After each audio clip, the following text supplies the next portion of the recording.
Gjatë këtij sezoni veror, përpushuesit do të ketë më shumë hapësira publike plazhi në dispozicion. Ajo që është vënë re në fakt dhe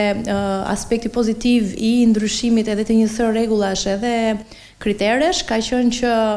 është përmbysur më në fund raporti i parcelave publike me ato që do të menaxhohen nga subjektet private. Sot që flasim kemi mbi 1000 parcela të destinuara për plazhe publike, për audienca dhe për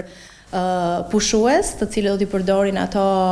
lirshmërisht në të gjithë vijën bregdetare të Shqipërisë. Plazhet publike do të kenë tabela sinjalizuese, roje bregdetare dhe në disa raste edhe shezlong në varësi të menaxhimit që do të bëjnë në terren secila bashki bregdetare. Natyrisht që ka një rregullore bazike edhe për stacionet e plazhit publike të cilat menaxhohen nga njësitë vendore, të cilat si kritere bazë kanë kushtet e higjieno-sanitare, mirëmbajtjen, pastërtinë e plazhit, por do të kenë tabela sinjalizuese se ku dhe se si zhvillohet plazhi, përfshirë këtu edhe rojet bregdetare të cilët do të jenë në mbikëqyrjen e këtyre plazheve. Kemi patur dhe vitin e kaluar disa plazhe model të vendosura në bregun e Shkodrës apo në të Lezhës apo dhe të Sarandës, ku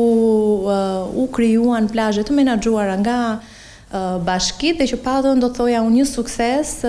të mirë, një relevancë të kënaqshme për gjithë pushuesit sepse krijuan kushte komode dhe me shezllone dhe me çadra. E drejta për të caktuar një tarif minimale për pushuesit për shfrytëzimin e hapësirave publike të plazhit i është lënë secilës bashki sipas nevojave për mirëmbajtjen e tyre.